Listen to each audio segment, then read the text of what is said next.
Hi and welcome to those that have joined. We're going to wait a couple of minutes before we get started today, so please hang tight.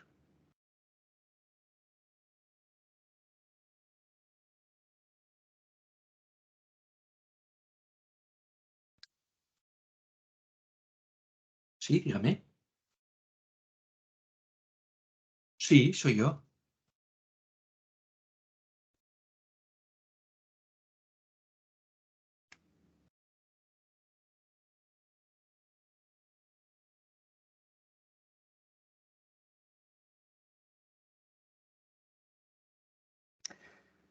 So thank you for joining. We're going to wait another couple of more minutes before we get started today, just to give everyone a chance to join.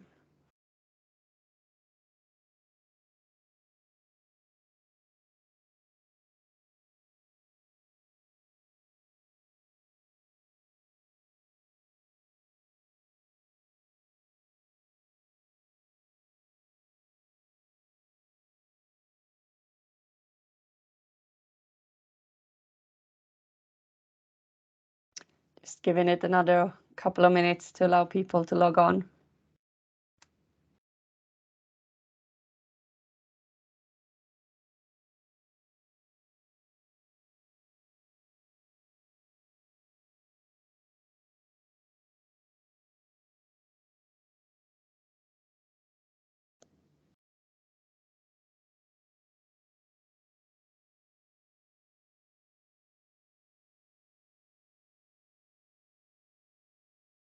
So welcome to everyone joining. I'm going to wait just one more minute to give everyone a chance to log on.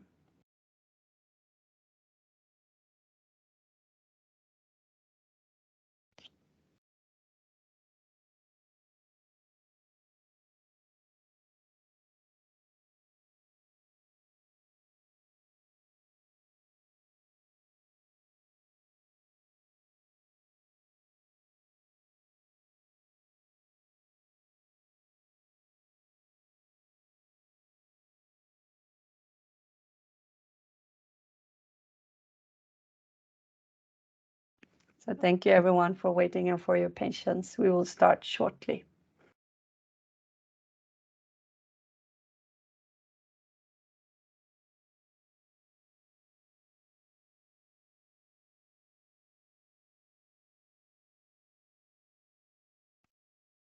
Okay, so welcome to today's EU Circular Talk, switching to the circular economy to tackle carbon emissions.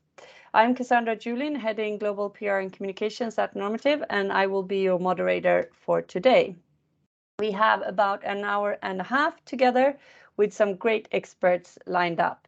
And today's session, this is the second part of our EU Circular Talks. We did one a couple of weeks ago, focusing more on the role of carbon emissions in a circular economy. And today we're going into legislation. So today's topic is carbon accounting and circular economy policies. So we really hope that you will enjoy today. If you missed the previous talk, you are of course welcome to watch the recording afterwards or join the LinkedIn discussion groups for questions. So without further ado, let's run through some of the housekeeping rules. Today's event is recorded, so you will be able to watch it afterwards. You have a chat function to ask questions and share any information or links with other participants. We really encourage engagement, so please feel free to be active today. You can also use the raise hand button to ask questions and then wait for myself to give you the floor. And once you have the floor, the organizer will enable your microphone and camera, so you don't have to think about that. And you will be able to unmute yourself and turn your camera on. So with that, let's have a look at today's agenda. First, we will have Kilian Loan, Vice President of the European Economic and Social Committee. Then we will dig into the policy perspective, where we will have Jesus, who is a socioeconomic analyst at the European Commission. He will talk about EU circular economy policies and legislation affecting carbon accounting. Following that, we will have Alexander Schmidt, who's head of science and climate research at Normative, who will talk about the net zero journey and policy and legislation affecting businesses in Europe. After that, we have Dr. Zinaida Fadavea. She's team leader, sustainable consumption, production and facility at Switch Asia program. And after we've had that policy discussion, we're going to dig into the business perspective, where we have Jenny Sandal, Sustainability Director at Ericsson, and Charles Goebbels, Managing Director at ReproCover, who will give you that perspective from a smaller and a larger business perspective. And then we will have a panel discussion. So after this presentation, we have about half an hour, 40 minutes or so to ask our panelists questions. So I really encourage you to use the Q&A function throughout that panel discussion, and we'll try to address them as much as possible. And joining us in the panel, we will also have an intervention from Julia Bradstein. She's co-founder and PR manager at Humana. And she also had a presentation at our previous EU Circular talk. So if you're interested in having the full presentation about Humana and how they're working, then you're very welcome to watch that talk afterwards. So without further ado, let's give the floor to Killian.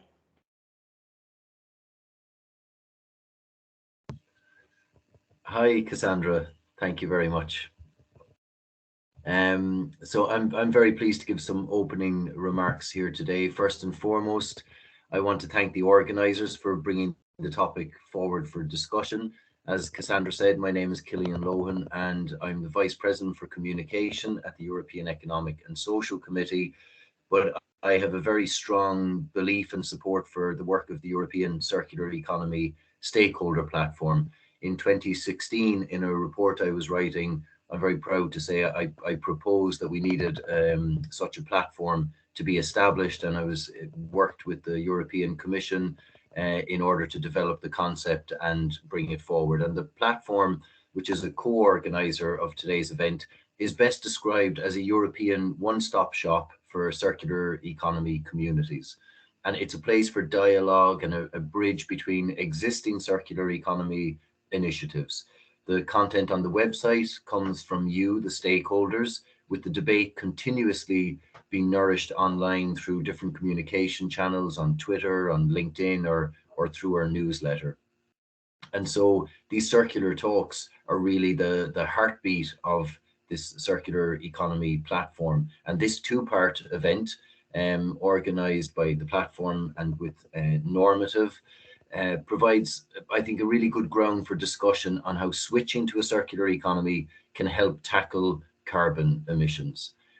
This connection wasn't originally at the forefront of circular economy thinking a number of years back, but I'm really pleased that it's at the heart of it now, and this is a very timely discussion. In the first part, as you've heard, panelists discuss what reaching net zero means in practice and explored the tools and technologies that are available, and they discussed the role of enterprises and value chains in the carbon emissions process. And today's discussion focus on another aspect of the topic, exploring the EU's role in reducing carbon emissions to reach the climate objectives that are already set out in the Paris Agreement and in the European Green Deal. And as I said, I think this is very timely. We see the impact that climate change is having. We know the cause of it. We know the largest contributor is that human-induced carbon dioxide emissions. And the adoption of the European Union climate law has set ambitious emission reduction targets for 2030, has confirmed the climate neutrality objective for 2050. And as part of the Green Deal, the EESC, European Economic and Social Committee, puts the circular economy high on the agenda as a solution for addressing global environmental challenges such as climate change and pollution, but also reversing biodiversity loss, while at the same time yielding prosperity and economic benefits. The Fit for 55 package, another talking about legislative proposals, that's a really important stepping stone towards a net zero European society. It's an umbrella, in the umbrella opinion that we wrote at the ESC, Fit for 55, we concluded that in transitioning towards a climate neutral society, we need to embark on a model that results in a thriving economy also. And the EU should aim at a model that would inspire other markets in the world, other parts of the world, a model that is really based on sustainable development principles. That is a balance between the economic, the social, and the environmental. And Europe has a real opportunity to be a front runner in this field, and already is, particularly in the area of circular economy. Also, I would almost conclude now by saying that there is a strong need for policy coherence. At the ESC, we believe that regulation should pave the way for development and for market uptake of new technologies, including those demand side measures to create lead markets and incentivize consumption of low carbon products, both incentivize it and make them accessible and affordable. So this is why measuring how much carbon dioxide equivalents a value chain emits is of utmost importance. It will allow organizations, businesses to understand their impact on climate and therefore be able to set goals to limit those emissions. Since the implementation of policies and initiatives to reduce carbon emissions is likely to have an uneven impact on different sectors, on different communities, on different individuals, because we're all starting at different starting points, the active involvement of social partners, of the relevant civil society organizations is all the more important. And spaces like this and events like this are key to ensuring that active involvement. I'm convinced today's event will be a very fruitful sharing experience and discussion on what policy and legislative changes need to be implemented to reduce emissions and to link that to circular economy. And my last word would be to encourage you to continue the discussion on social media and visit the Circular Economy Stakeholder Platform website for circular good practices, for strategies, and for all the other information that's shared on there by you and owned by you, the stakeholders. The platform needs more content to enrich the existing range of good practices that are there already, but we always want more, and the more the better. The more sharing the better, the more conversations the better, and the more discussions like this the better. So Cassandra, thank you very much, and without further ado, I leave the floor to today's moderators, and I wish you a very fruitful and productive exchange. Thank you, Killian. I fully agree about continuing the discussion. This is just one small step in all of the things that we have to do, and to change things, we need to talk about them, we need to bring light to them. So I really appreciate you bringing that point across. Furthermore, we talk about the legislation, the incentives put in place, but we also need the businesses to actually enforce them. As we know, the businesses are a few of the highest emitters. And, you know, with the Paris targets and all of the goals that we have for climate, we're only going to reach them if we get on this journey together. So again, what you talked about, stakeholder involvement, getting businesses and other partners on board is so crucial in order to reach success. And then finally, you talked about the global environment. And I think that is so true when it comes to carbon accounting. We will talk about this a lot more later, but we know that up to 90% of a business emissions are in the value chain or the supply chain, meaning scope 3 emissions. And that is very often a very complex and global process. So in order to tackle that, we need to work together, we need to engage our supply chains, and we need to get the right tools, something that we talked a lot about at a couple of weeks ago, the last session. So it all comes together, and thank you so much for bringing this light and introduction to our discussion today. So the next topic on the agenda is the policy perspective, where we have our first speaker, Jesus, from the European Commission. So welcome, I leave the floor to you. Yes, hello. Thank you very much, Cassandra, for the invitation to participate in this event, and second for giving me the floor. I'm going to share my slide. Here it is. I hope that everybody can see it. Yes, it works perfect. Thank you. Thank you very much. So I would like to give you in this presentation a sort of historical perspective on how the European policies have little by little integrated the circular economy in the climate policies. So first, I'm going to introduce a little bit myself. I'm Jesus Alquezar. I work for the European Commission in DG Environment. So we are the DG dealing not only, but one of the co-leaders dealing with the circular economy. And my role in the Commission is in DG Environment is to work on climate and energy. So I'm one of these people who are constantly saying to our colleagues in DG Klima, in DG Energy, to make connections with the circular economy, air pollution, biodiversity, etc. So the first message, and this was already introduced by Kilian in the previous keynote speech, is that the role of the circular economy into the climate policies is increasingly acknowledged by science and policy. But this is something relatively new.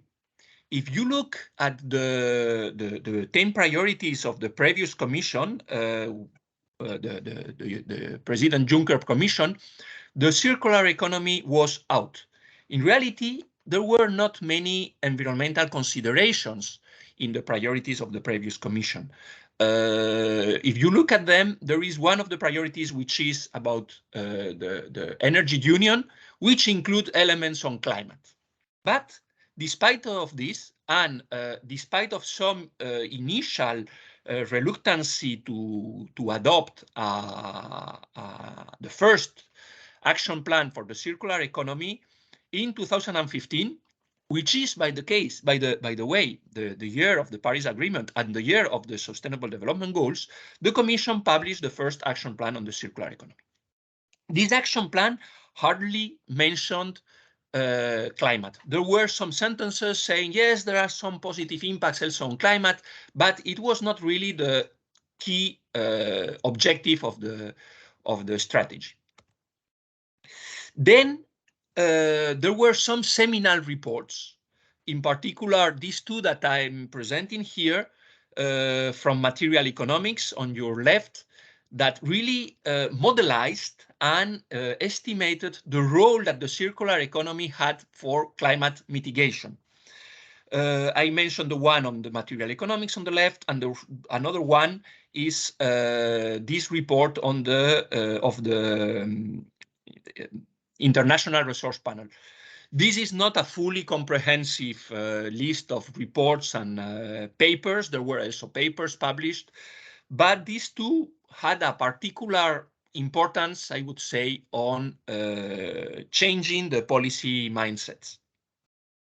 Another big milestone was in 2018, the long-term strategy to reduce GHG emissions of the Commission. And in particular, in the in-depth analysis that you can find, so this in-depth analysis is a sort of impact assessment that supported this long-term strategy.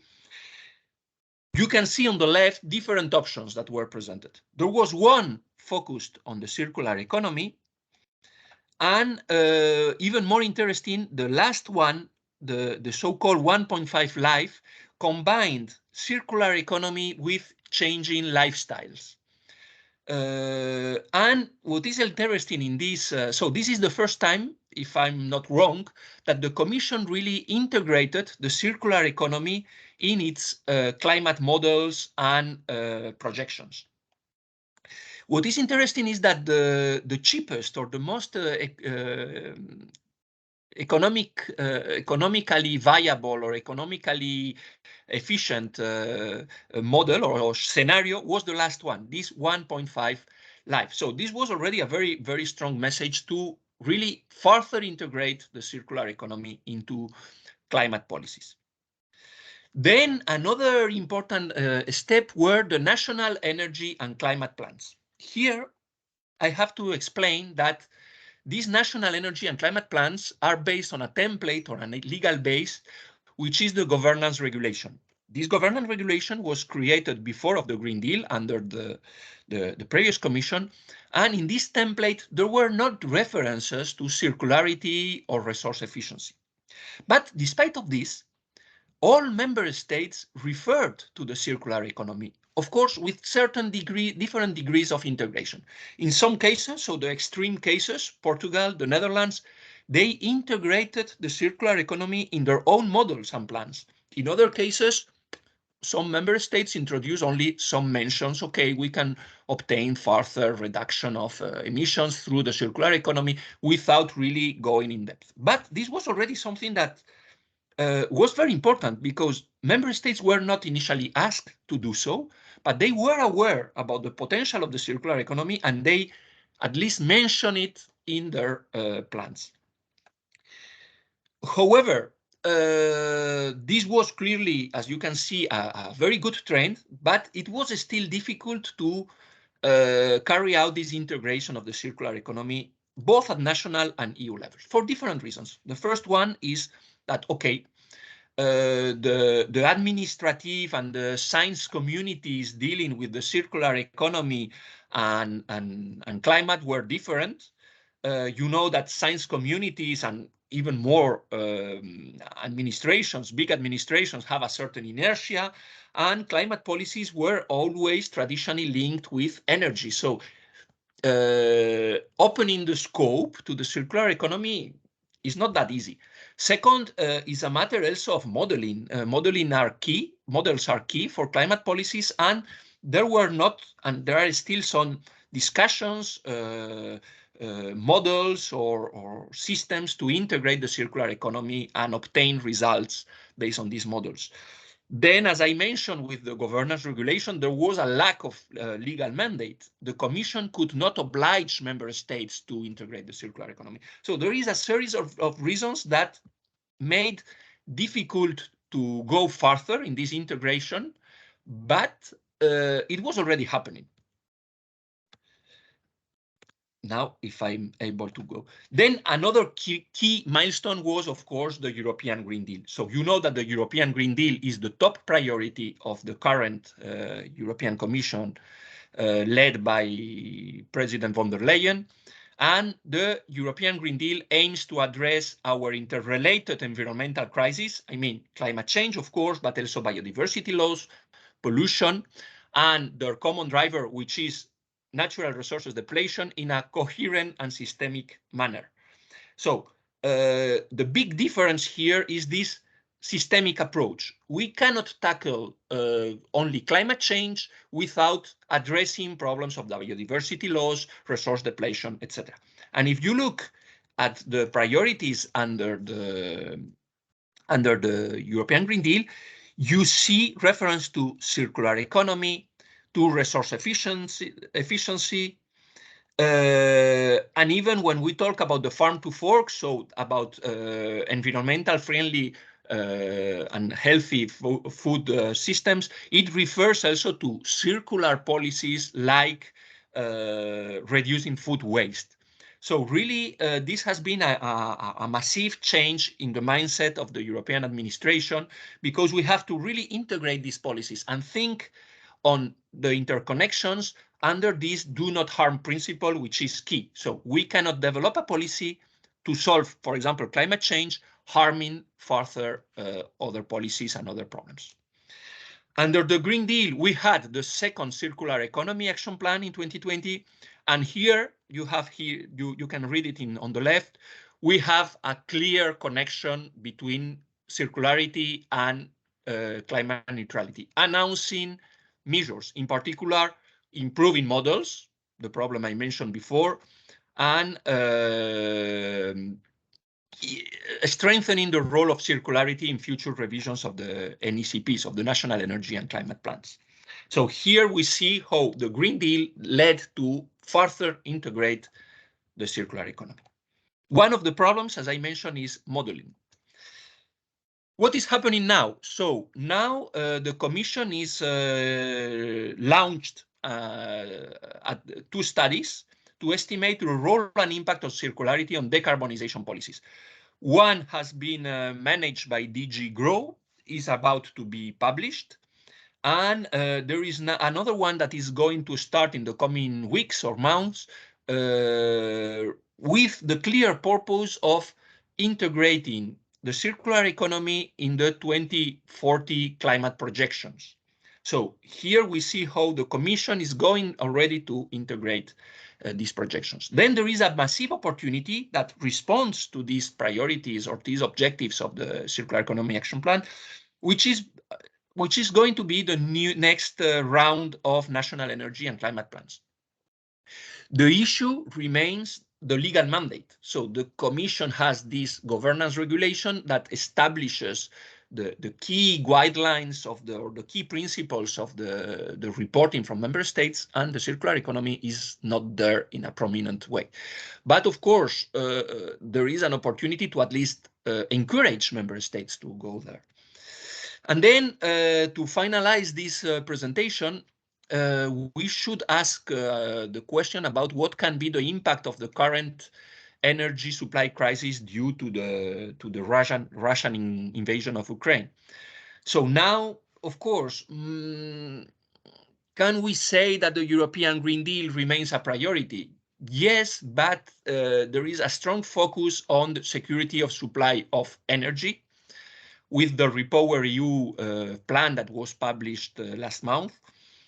But what is interesting is to observe that despite of the fact that REPowerEU is focused on energy, it mentions and underlines that there is also a problem of security of supply of raw materials. We need raw materials to develop and to deploy our renewable energy sources, solar, wind, etc.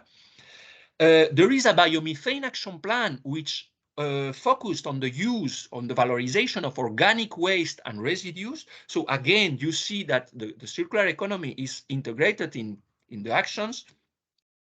And there is also a focus on energy savings. When we talk about energy efficiency, for example, retrofitting our houses, we have also an opportunity to focus more on resource efficiency. So there is a key role of cities to be played here, and to link energy efficiency of buildings in particular with resource efficiency. Then, of course, the risk is that in policies and financing, EU financing instruments, the focus is likely to be more on energy than on the circular economy or resource efficiency. But despite of this, I think that the current trend, historical trend in the last year, shows that we are moving towards this integration of the circular economy into EU policies and this connection with climate. So I will be happy to discuss these points later. Thank you very much. Thank you. We will for sure get back to you when we have the panel session later on. I leave a question, let's not answer it now, but have it as a cliffhanger. And that is, of course, if the legislation is strict enough and where are we going with harmonization. But let's leave that for the panel, and you can think about that for a while we're listening to the next speaker, which is Alexander Schmidt from Normative. So welcome, Alexander. Hello, hi. I hope you can all hear me well. Yes, excellent. Perfect. Thank you so much, Cassandra. I'm Alex. I am working here with Normative and heading the Science and Climate Research Department. And in that capacity, I'm excited to tell you a bit about the landscape we have right now in Europe and beyond for carbon emissions and a bit the whole environment, how to navigate it best. Let me quickly start by sharing my slides with you, and you let me know when you can see them popping up. It looks great. So go ahead, Perfect. Alex. Then I'll just kick it off. Maybe before we dive into the nitty-gritty around the carbon reporting legislation landscape, it can be quite complex. Let's maybe take a quick step back. Jesus already mentioned before the 2015 Paris Agreement on passing. So let me quickly just paint the picture there, because I'm moving a bit away from purely circular economy, more to the topic that, again, Jesus was already nicely motivating for us here around emissions and how important or how the climate angle fits into the circular economy topic. So 2015 Paris Agreement, world leaders committed to reaching net zero by no later than 2050 in order to keep the global warming at a 1.5 degrees Celsius increase above pre-industrial levels. Now, the truth is that we're just not on track right now. What we would need to do in order to get to this 1.5 degrees increase at max, we need to get on this trajectory that you see here right now on the screen. Means a dramatic bending of the emissions curve to halve global emissions by 2030 and to reach net zero by 2050.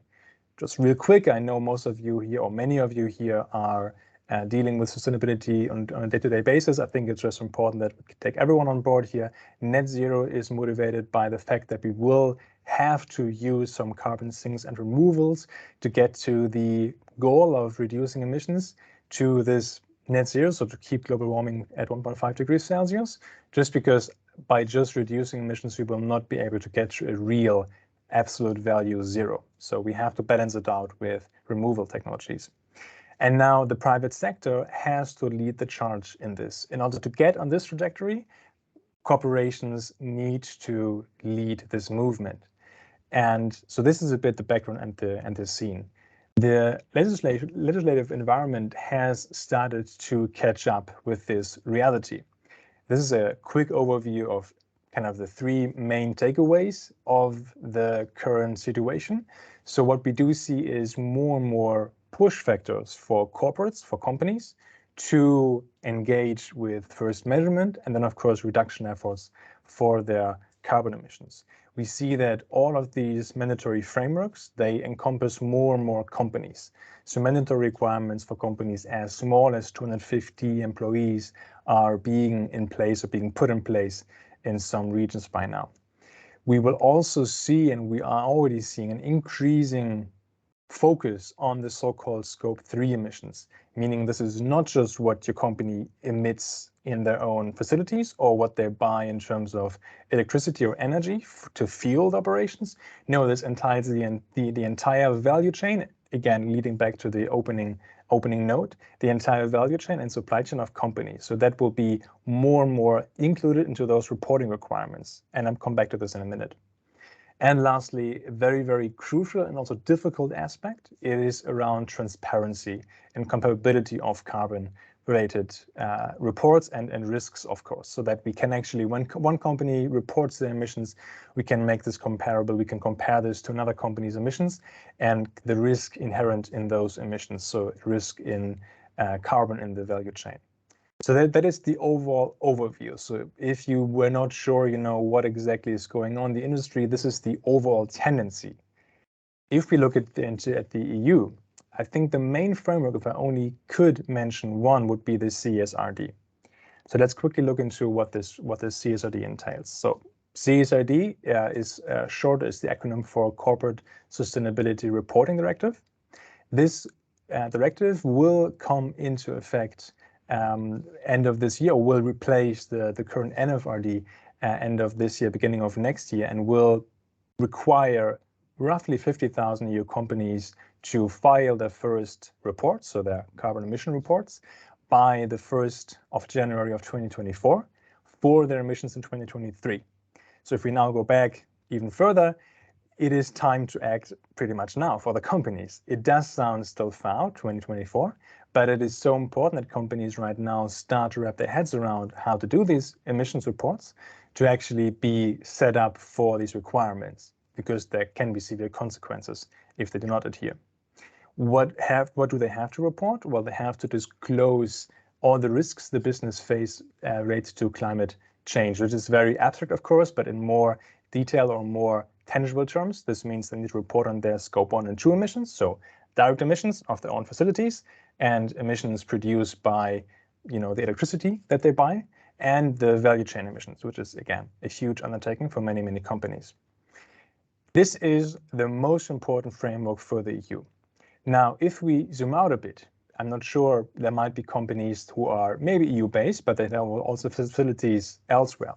It is super important to know that some of these frameworks do not just apply for companies, or do not just look at the company's headquarters, but also look into where do they have subsidiaries, for example, overseas.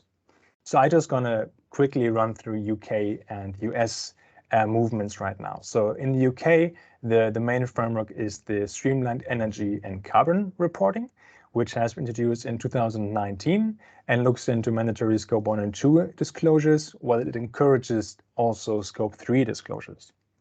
This has to be viewed in tandem with the TCFD, the Task Force on Climate-Related Financial Disclosures, which is broader than just UK, but in the UK, just in April of this year, it has been adopted into law. So with this, we also have Scope 3 disclosures mandatory if they are material. Lastly, if we look across the ocean to the US, the US Securities and Exchange Commission has just issued a proposal. So right now there is no comprehensive federal law on carbon reporting or carbon emissions reporting, but this first proposal would also look into kind of the above, so Scope 1, Scope 2, but also then mandatory Scope 3 disclosures if they are material to a business and or if targets and goals have been set in Scope 3 by the business. So this is a lot, and I know it's quite technical in terms of all these different regulations and frameworks, and as you can imagine, they have many small asterisks to them, which make them even more difficult and less pleasant to read through. So the question, of course, for many businesses that have dialed in or tuned in or watched this afterwards will be, what does it mean for me? What does the future hold? Where are we going? Now, at the beginning of my talk, I already outlined a bit the landscape and the big picture movement. So I think that one slide is a good ballpark figure to where we are going. We just had Davos, we just had Stockholm Plus 50, where world leaders came together to discuss these issues, and we've been part of these discussions, and everything we see is going towards more and more comprehensive reporting, especially in the Scope 3 realm. So in order to help businesses, there are, of course, you can inform yourself, so you can go online, you can Google for your jurisdiction, what is relevant for me, but what we thought would be a supporting element here that we want to bring out there for free for everyone who is interested or everyone who is concerned, meaning businesses of all size and shape. We have launched a carbon legislation tracker, which helps companies to keep track of the mandatory, voluntary frameworks, but also then looks into industry-specific guidelines, which might not be required yet, but which help you to set your business up for future success.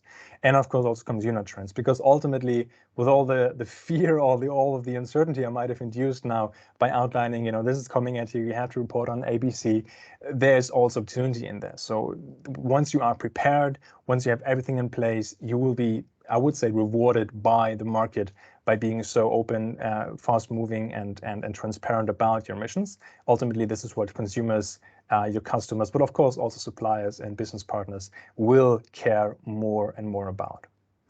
And with this, I want to conclude this first quick overview of the legislative landscape. Thank you, Alexander. I think your point is very good that the winds are all blowing the same way. When it comes to legislation and carbon accounting. There is some sort of feedback right now. Do you want to try to mute, Alex? Yeah, and I'll bring you back and mute myself when it's time for you to speak again. But yeah, the winds are blowing the same way, and it is not less legislation, it's more responsibility on businesses, it's more responsibility on companies to do the right thing. The carbon legislation tracker, I think that's a really excellent tool to help businesses to keep track on what's going on. The disclaimer there is it looks at the EU, UK, and the US at the moment.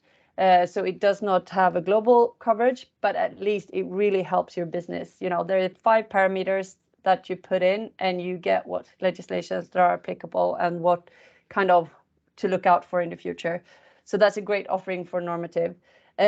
Something that I think we completely missed out today. So Alex, if you want to just take 2 minutes and tell us what Normative actually does as a core business and what you're representing.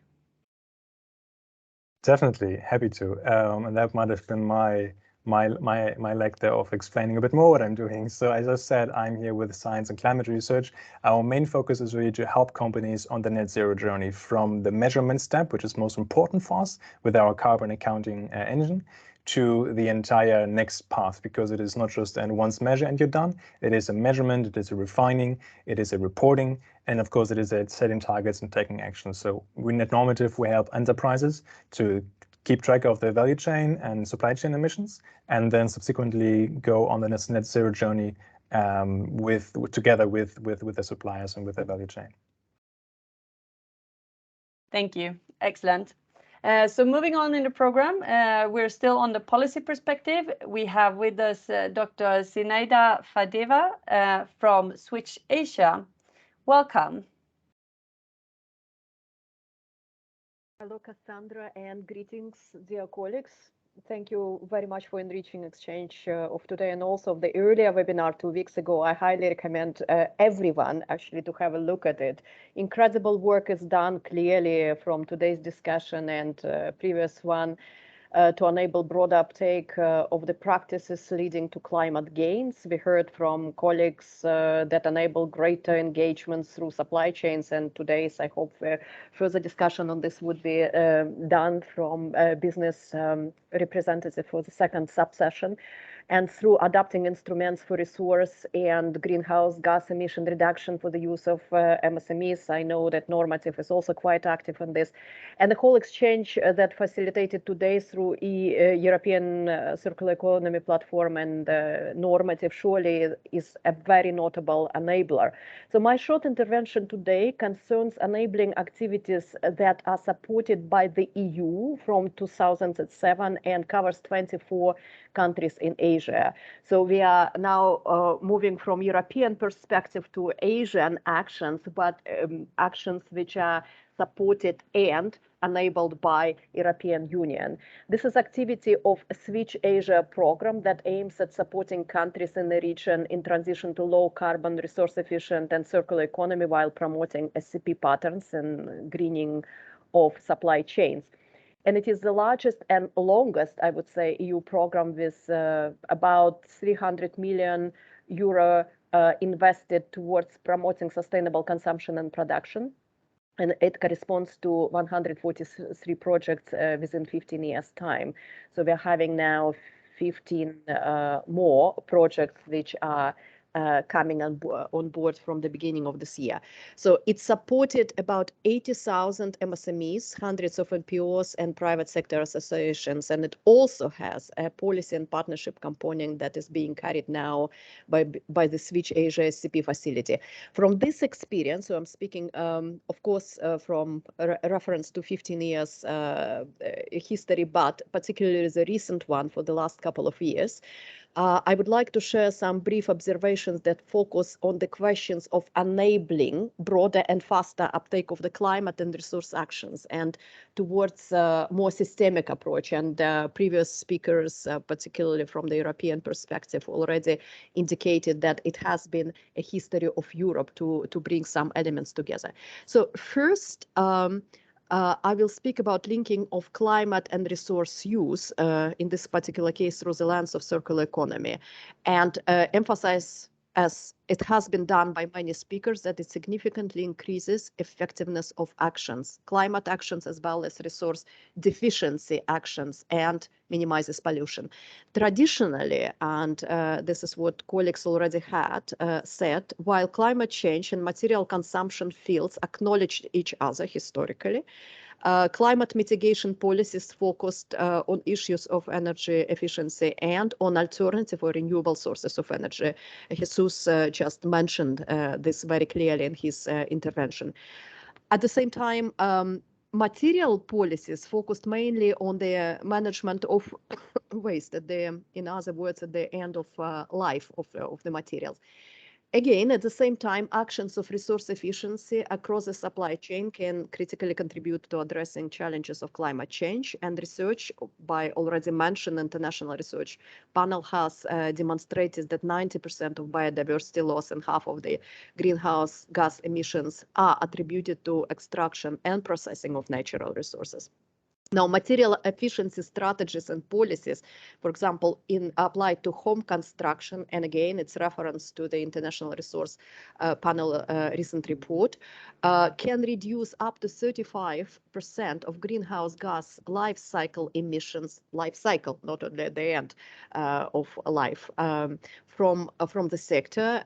In G7 countries, 35% in G7 countries and up to 60% emissions in countries like India and China.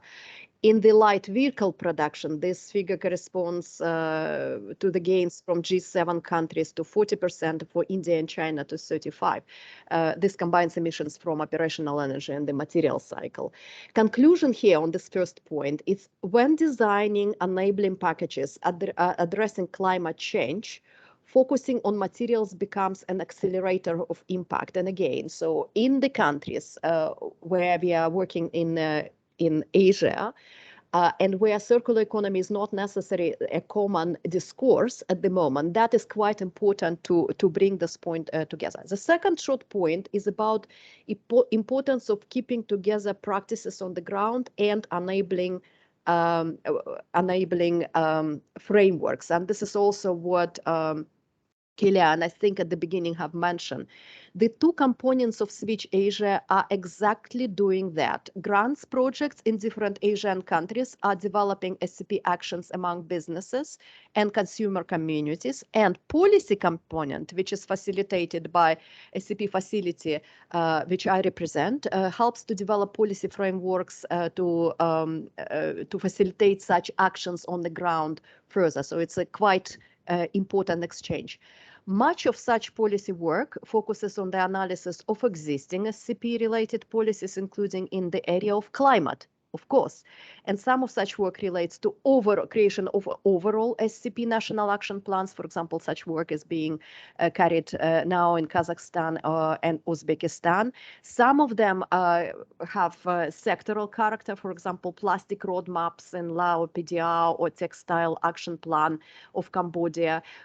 Seafood action plan is done for Vietnam, but again, all this integration of practice and policies and different elements are being put together.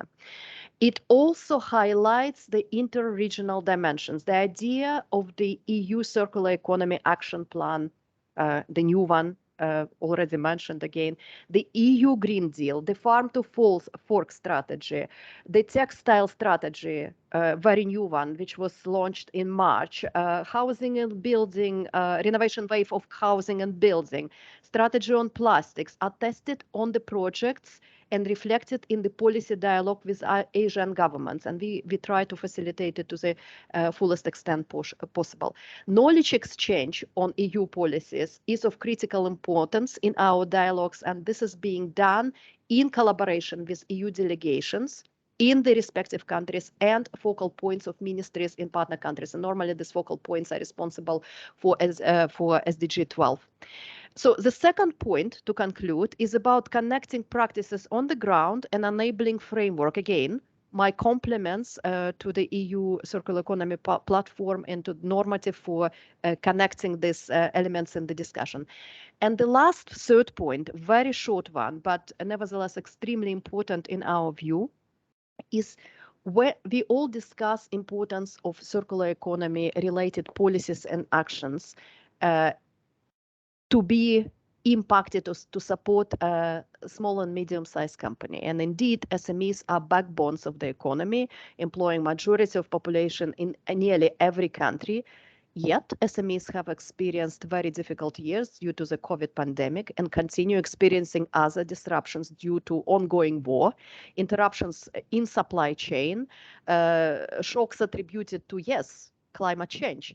And what appears to be coming into our vision and what is in order to succeed in making our case for climate actions and for circular economy, we must connect these policies to the questions of SMEs resilience. It means creating synergies with policies and practices related to business development, entrepreneurship, and very importantly, to formalization of the business. Let us remember that informality is a large phenomenon in Asian countries, and informal enterprises cannot access resources given to the formal ones. So, to conclude, attention to resilience is really a pitch to be considered sort of when we speak about policy to be integrated for circular economy and elimination of the climate threat in many regions of the world.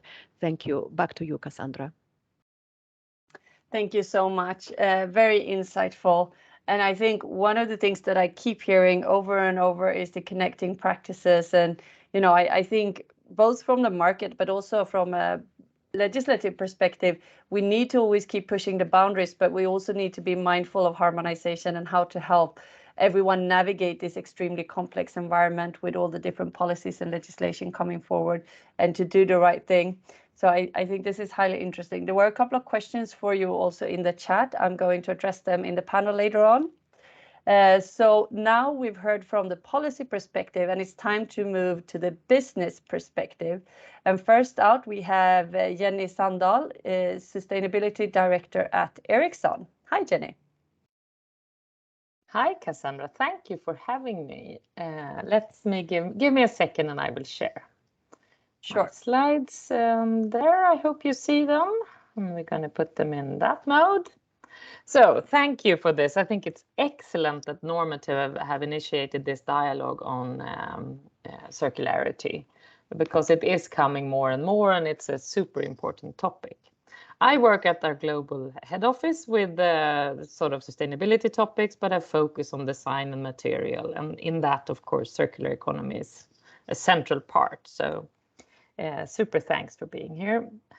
But just want to start a bit super brief on what Ericsson is. We work with business to business. We work with connectivity. We connect. We have the systems in the backbone of connectivity.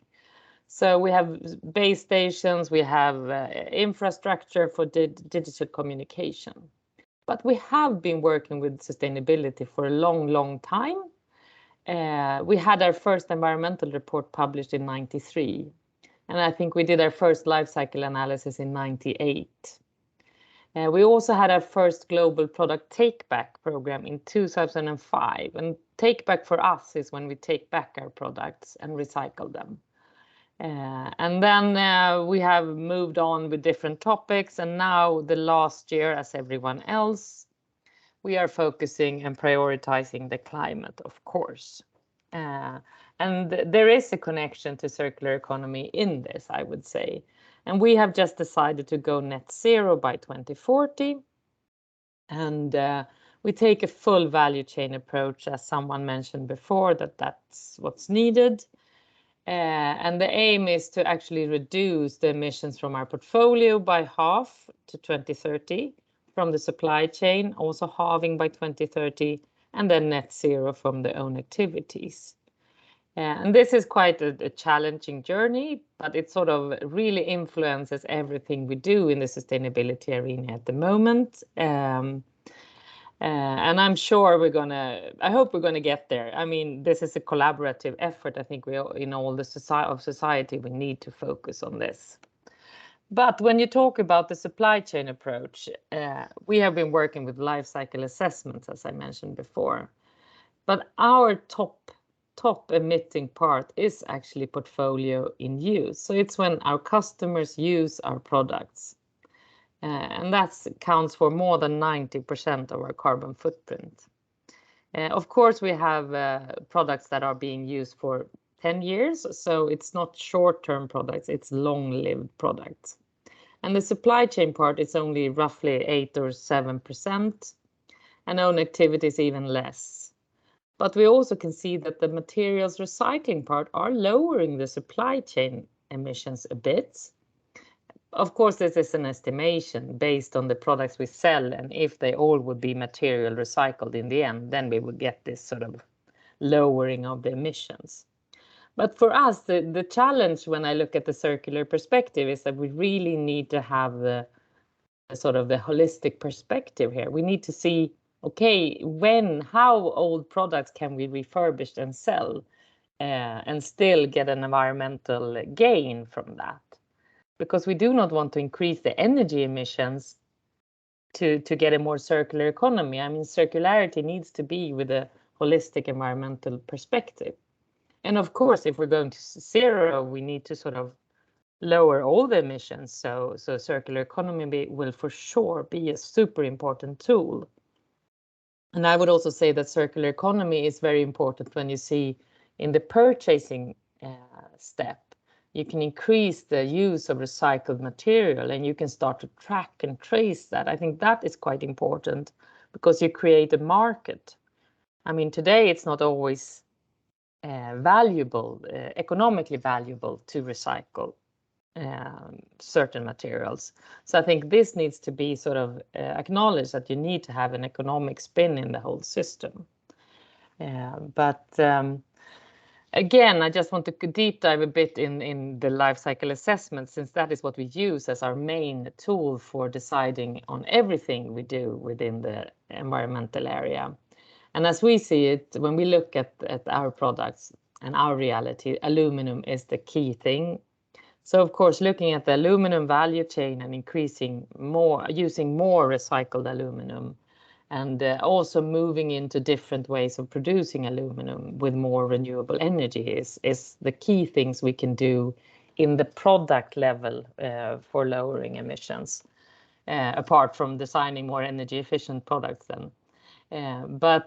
Also here, this is where I see the circular economy coming in, where we can sort of buy and use more recycled materials, but we can also refurbish certain products. If they are energy efficient, we can make sure that they have a longer life and resell them to customers. And this is also something we have in our portfolio. We both have this product take back, where it's part of our extended producer responsibility, but we collect products globally. And so not only for EU, although it was the EU Directive that initially started this project, but we do it globally for all customers. We collect products, we secure that they are recycled on a high level. And I think the latest figure are that the recycling levels of products coming back are 98%.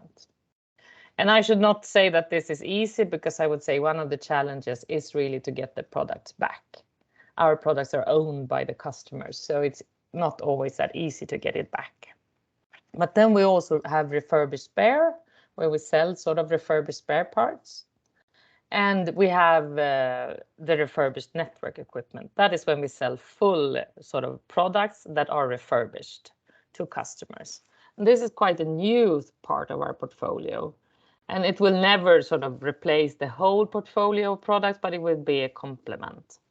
But here it's really important, again, as I said, it needs to be quite new products that are highly energy efficient, because we've seen that every generation of a product has such an improvement in the efficiency that we need to take care here. So this was a bit what I wanted to talk about our reality, but when I look sort of into the future and connect back to the policy development, I think this about the holistic sustainability view is key. We are really striving to find this balance, and when should we do what option? It's not so easy, but you need to take sort of all environmental aspects into account, and both for energy efficiency, but sort of the transports, we should not forget those as well. And then as sort of our business is extremely global. We have customers in 180 countries. So when we look at the reverse business, this must also be able to function globally. You cannot do it just in Sweden or in Europe. It needs to be really a global, needs to function globally. Of course, we shouldn't dump things in different places, but we need to be able to have a reverse business that functions just as a new business does. And today we see extremely heavy administration when we try to move our products for reuse within EU. And I think this is one of the challenges we have. And I hope this will be better in the Circular Economy Action Plan. And then I must say that I hope also that digital technologies and other innovations to dematerialize and scale the circularity will be used much more frequently than today. Today, it's a lot of focus how digital can enable traceability, but I also hope we use it for other things. Because if you want to be truly circular, of course, you need to dematerialize and scale these things. So that's a wish. So this is not only challenges, this is wishes as well. And they are by far the only ones, but a couple of them that came to mind. And then we have the EU waste definition. I think that is something that we also struggle with, to enable this movement and circularity and sort of refurbish equipment and products more frequently than we do today. And then, of course, I would wish better recycling of rare earth minerals. For us, that is, or for all electronic companies, I think that is quite challenging due to the fact that so small amounts are spread all over the product. So it's very difficult to recycle them. But I think that was sort of my 10 minutes in this topic. And I hope we see that some of these things becomes a reality. That's. Thank you, Jenny. There has been quite a lot of interesting articles. There was an article, well, it's a couple of months ago now in BBC about, e-waste mining, thinking of, the old products is actually the new source of material going forward and how we can kind of maximize that process. So I think there's a lot of work still to be done in that field to improve our recycling processes, like you're talking about, to make sure that we can take care of those materials. But the other thing that you also talked about is definitely product development. I mean, just looking at e-waste, if you can minimize the weight, the kind of the materials used within a specific product, you're also going to minimize the kind of environmental footprint of it. So there are a lot of developments that, again, the point that you made, that technology can help us to push going forward, that can help spin to a more circular mindset, a more closed loop system, reduction of the emissions going out in the production phase, and so on. But most often, the best thing you can do is keep your existing products. That is, if we look at emissions, generally they are highest in the production phase. So keeping your products for as long as possible is normally the most sustainable thing that you can do. And something that you also pushed on here is the purchasing power and the buying power, asking for more sustainable products, but also asking for longer contracts, longer leases. I think there are a lot of mindsets and shifts that we can make to push for these more circular settings. So thank you, Jenny. Moving on to the next speaker, we have Charles with us, who's Managing Director at ReproCover. And you have a different perspective from Ericsson, who is obviously a very large business. Welcome. Okay, thank you. Thank you for inviting me. But yes, the idea I think is still the same, but we are a small SME.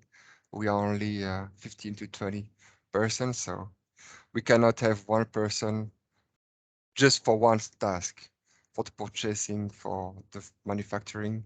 So I will explain you what we do a little bit quite quickly.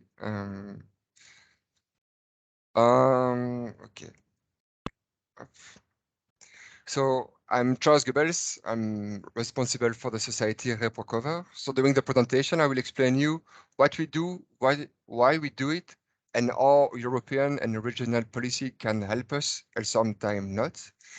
I will tell you our story, but it doesn't mean that it will be the same for everybody. It's just my story of the company, and some other SME will also face other type of problem than ours.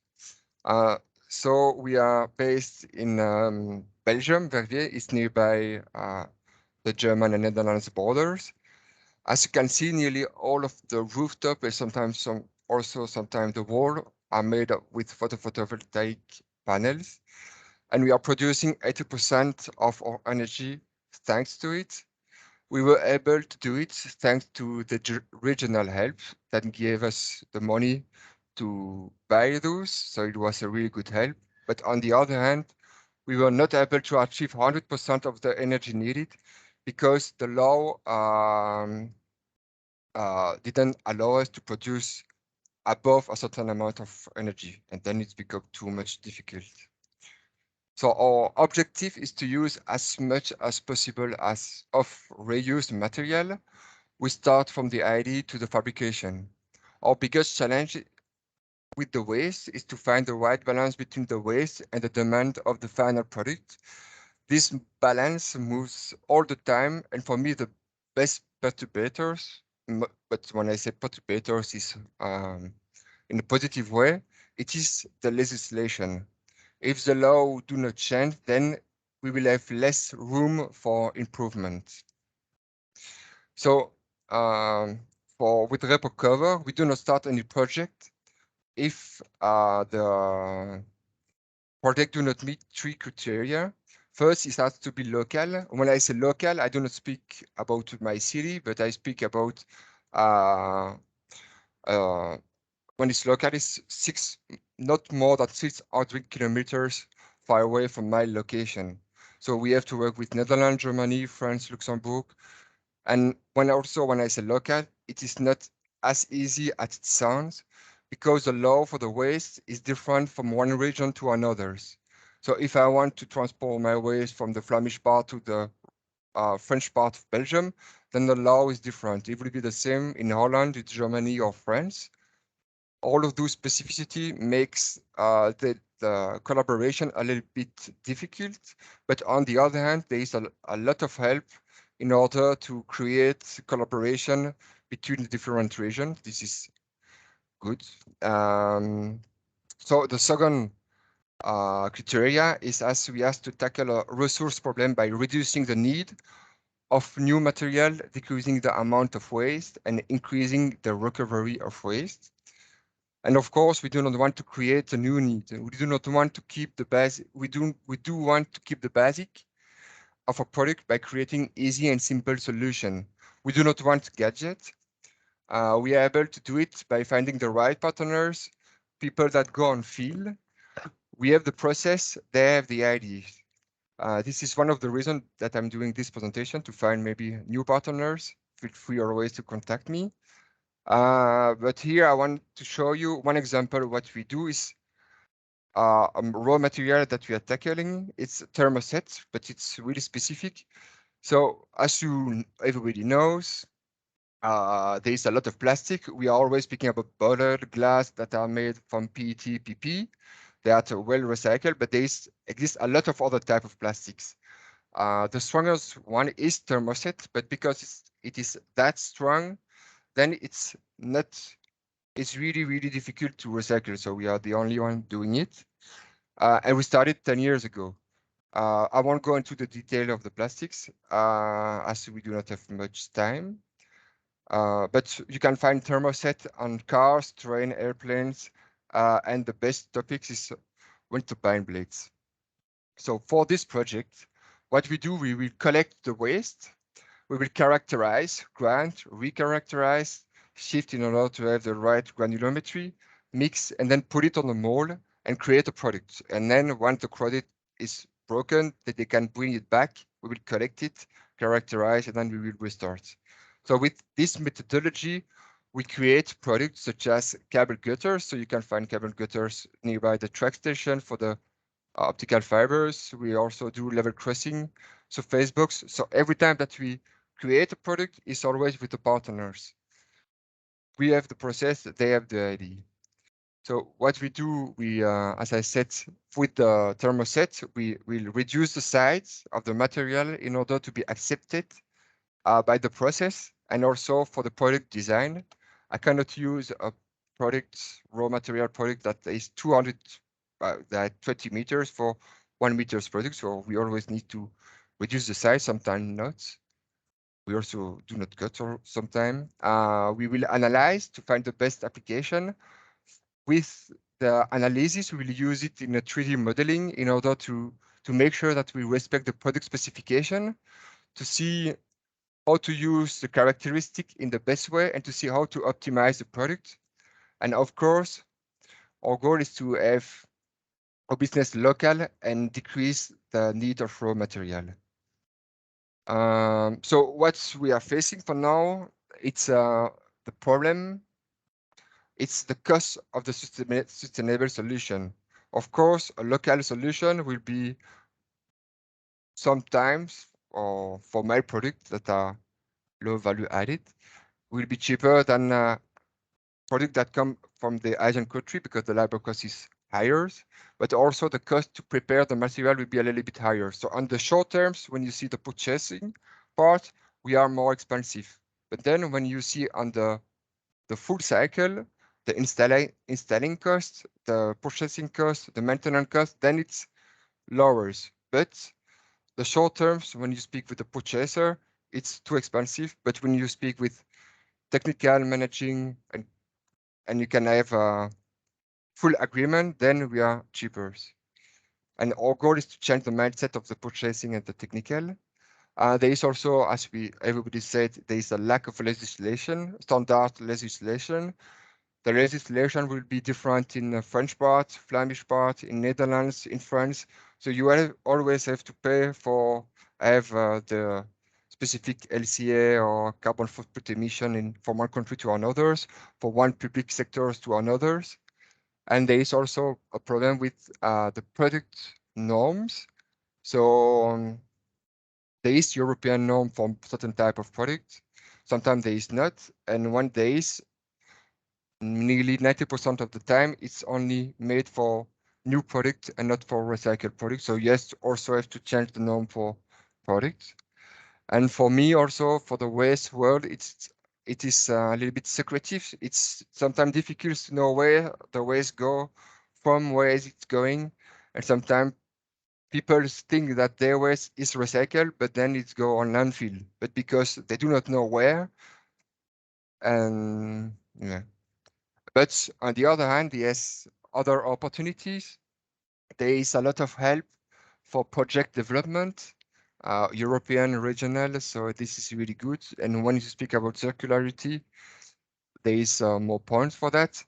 Also, there is a shortage of raw material. So because people cannot have material from foreigners' country, because the lead time is too high, the transport is too high, then they prefer to the recycled material is nearly the same price of new material now, thanks to the shortage. And also it's now, as the borders of China, of other countries closing, it's more difficult to export waste.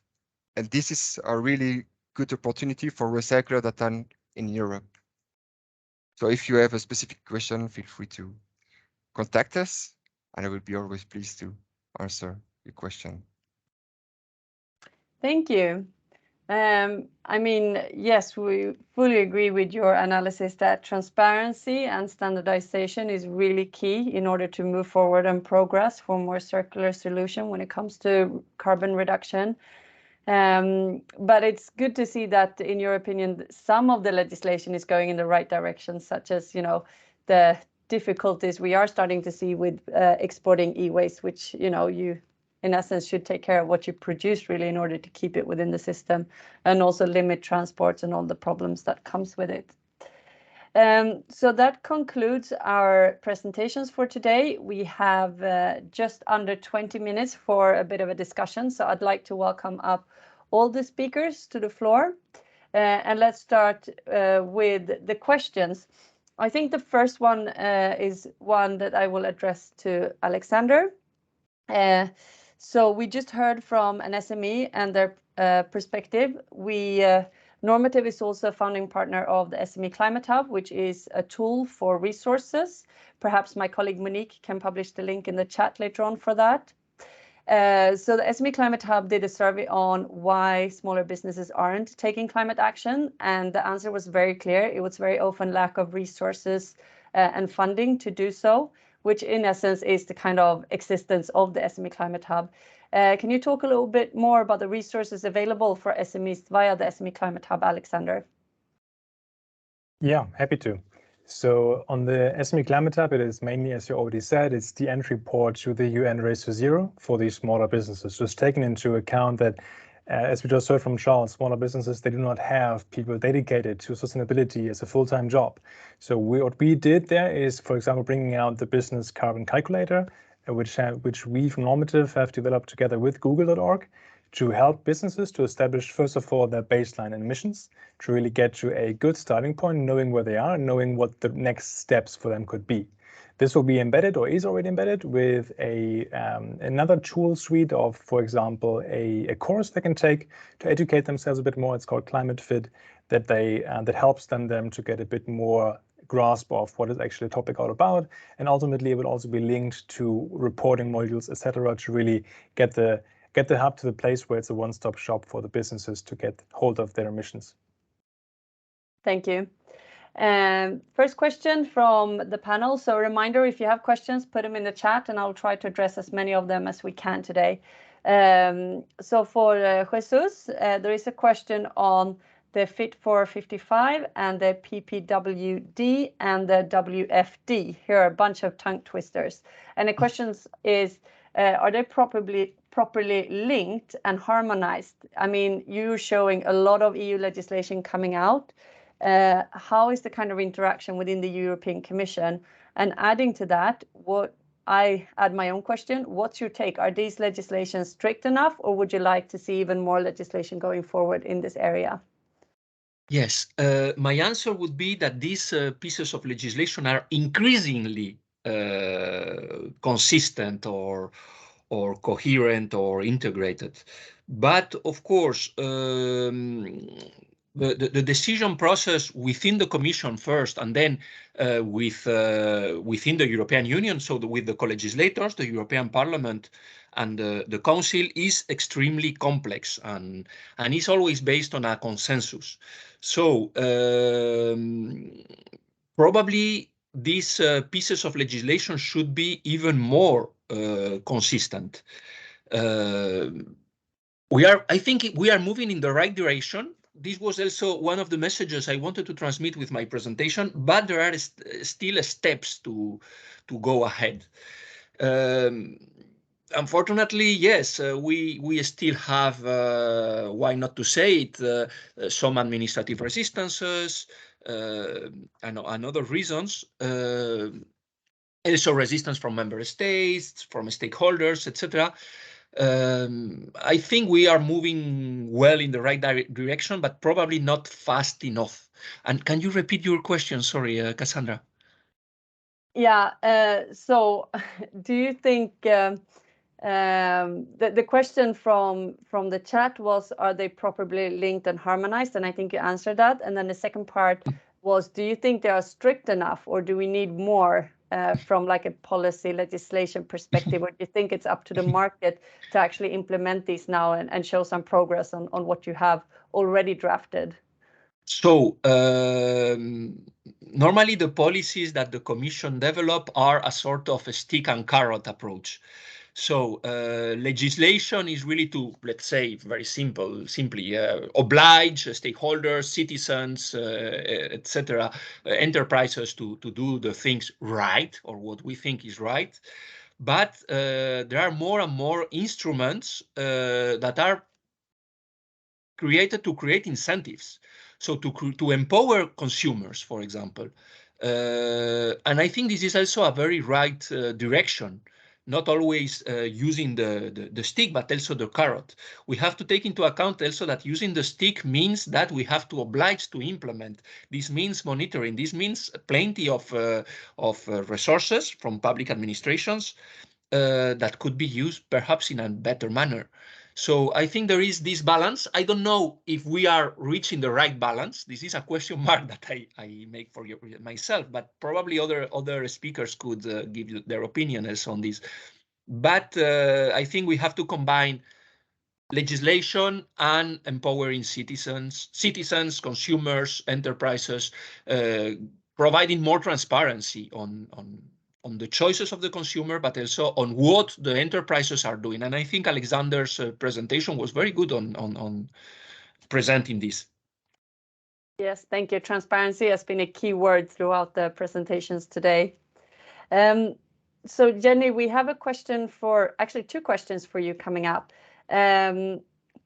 So the first one is relating to if you were considering service as a business model, and without answering your question for you, I think in a way the take back program does tie a product into service when you're giving it a kind of loop. But I guess this question is more the core and the fundamentals of how Ericsson is thinking and going forward with their production. And the other one was flagging. So you were mentioning you didn't quite like the definition. So they're asking if you have an alternative. And I think if you do, it would be great if you posted that in the chat channel so we can all share it. But yes, I give you the floor. Yeah, I start with the last question, and no, I don't have a concrete definition yet. It's just that the last couple of weeks have been struggling with this definition to be able to refurbish more products. But I might come back on that. We need to work on it ourselves, of course, but it's a good, I understand the challenges, so don't misunderstand me here, please. Maybe someone and else regarding has a clever services suggestion for that. And I'm thinking, let's use the LinkedIn group. If you do have ideas for a new definition, then please share it and we can discuss it.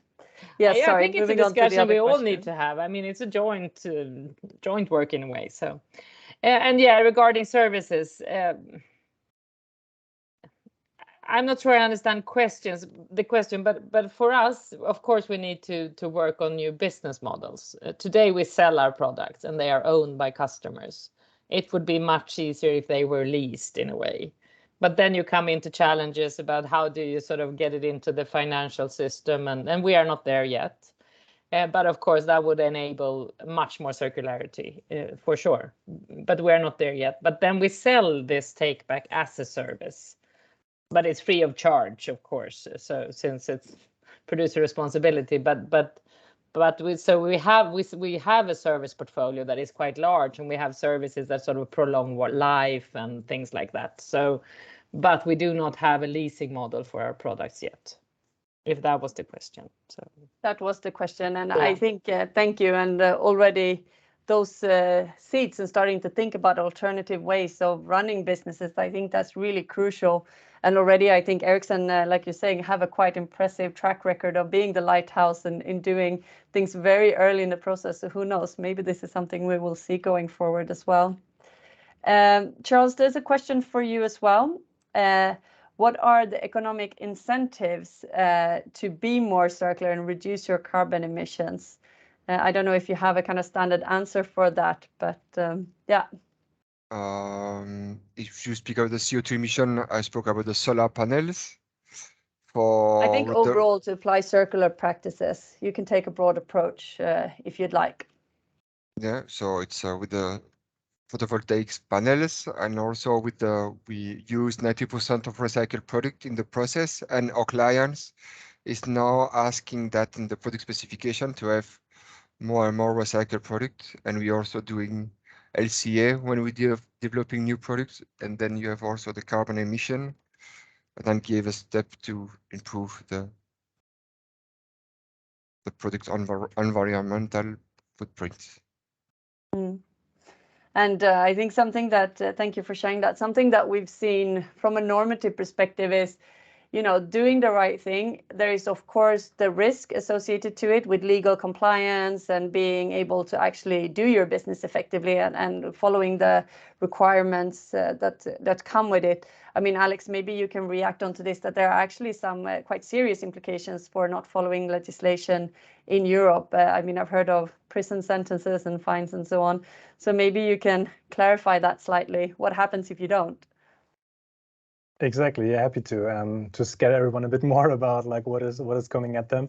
So yes, there can be severe consequences from not following. So in the UK, for example, it ranges from fines roughly £2,000 on to £50,000. But for example, also in Sweden already, there are these environmental requirements are linked to the General Reporting Act, which, for example, applies also to financial reporting. So you see the same rigor that is applied to financial reporting also being more and more applied to carbon reporting, which is, from our point of view, the right direction. So you can end up with prison sentences up to 6 years if it is a severe violation of the carbon reporting and, of course, of the ultimately aligning everyone behind the goals of reducing emissions. So we can only expect this, though some of the frameworks I presented are not yet in law, but you can expect more and more of these frameworks to be linked to actual very severe penalties. Yeah. And then, of course, there's also the flip side of the coin, that it's good for business to do the right thing. There are business opportunities. We quite often see, innovative business models coming out of, circular mindsets and circular approaches, and a product with a lower carbon footprint competing with a product with a higher carbon footprint today. As a buyer and as a supplier, having to look after your own supply chain, you would choose the lower one to look after your own carbon footprint.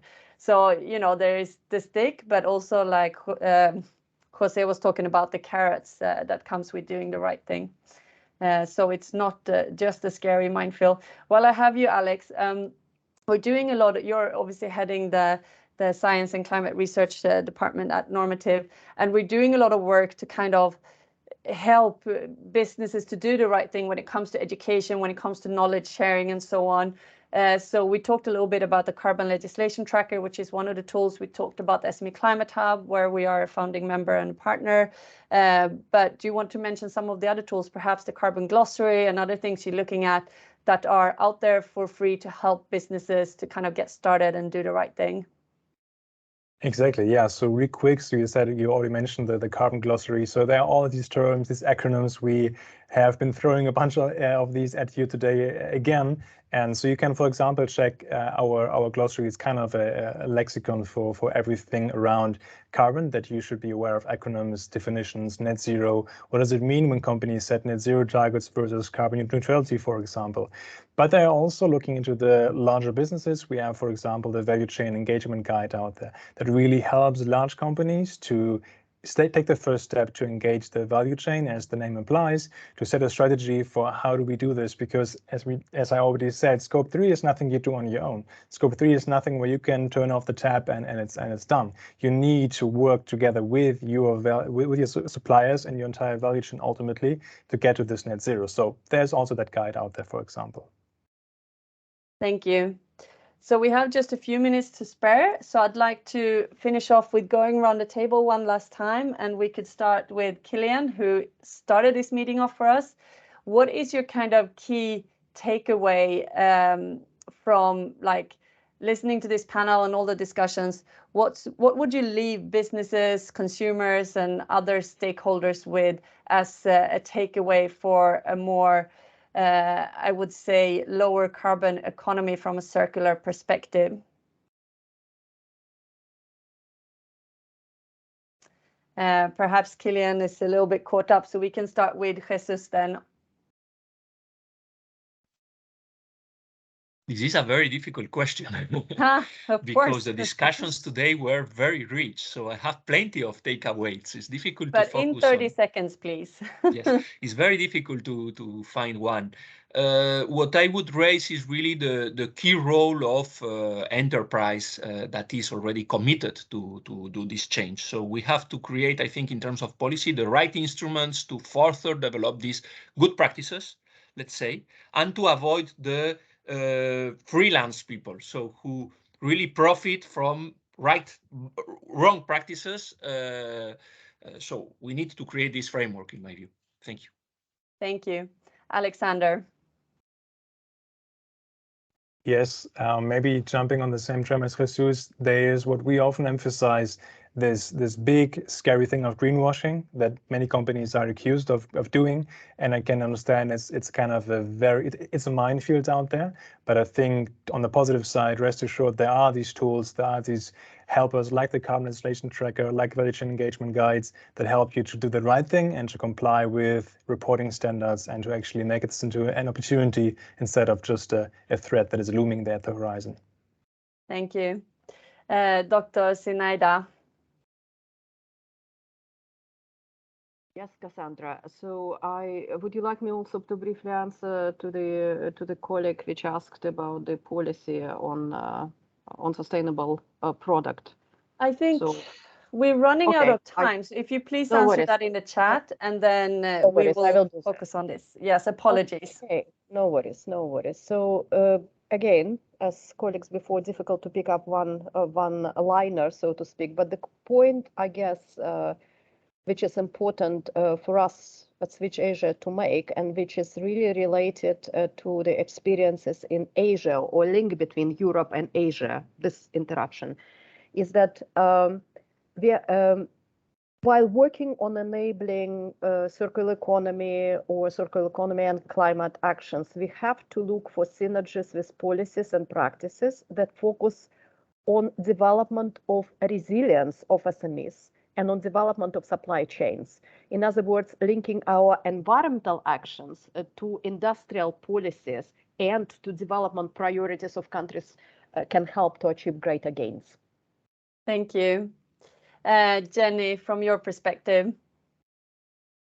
Yeah, I think I agree with Sinaida here that, of course, you need to have sort of link the policies, a holistic perspective, to take into account all environmental aspects and make them sort of work in an industrialized way for companies as well, and collaboration across the value chain and countries.